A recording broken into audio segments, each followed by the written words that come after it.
You can do it by trying to keep the inflows to pretty moderate levels and keeping them focused on areas where it really is very difficult to replicate the skills that we're bringing in.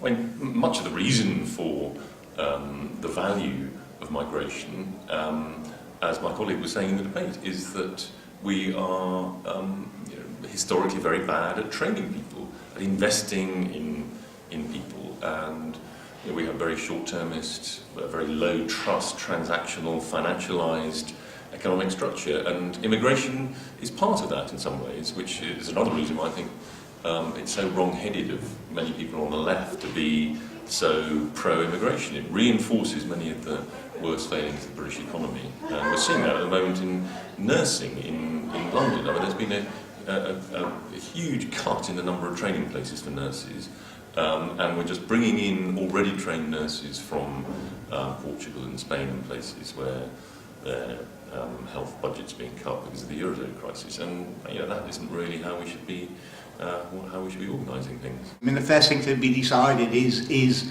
immigration beneficial? Does it contribute to economic growth? Does it contribute to prosperity? I think the answer to that is yes, it does. The next issue is how do we manage it well? How do we ensure that the issues which are bound to arise, and I think neither myself or my colleague on our side of the debate doubt at all that there are important policy issues about how do we address the issue of housing, how do we address the issue of access to schools for children of immigrant families, but the one follows on. They don't belong together, in my view.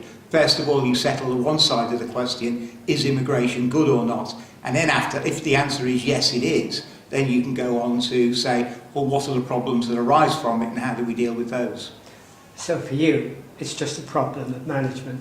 Yes, that's exactly what it is. It's that there is nothing fundamentally posed by the question of migration which presents an existential challenge to the existence of our society.